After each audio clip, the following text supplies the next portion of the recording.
fellow DIYers, Doug again. Today I'm going to show you how to replace the filters in your under-sink reverse osmosis filtration system. It's a super easy process. It doesn't require any tools, no need to shut off your water. It only takes a couple of minutes to keep that clean, healthy water flowing from your faucet.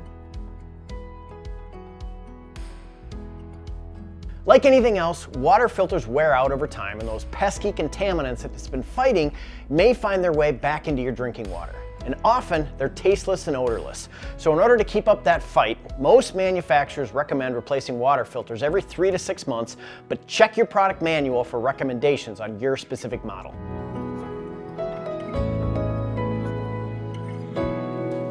Before getting started, make sure you have the right filter for your system.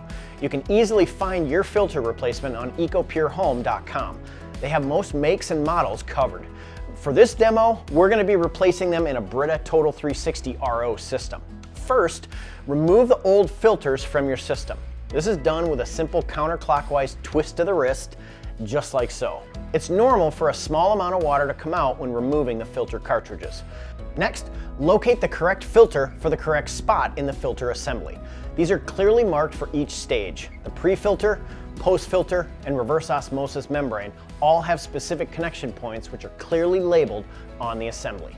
Then, one by one, with another simple twist of the wrist, you place them in their correct spot.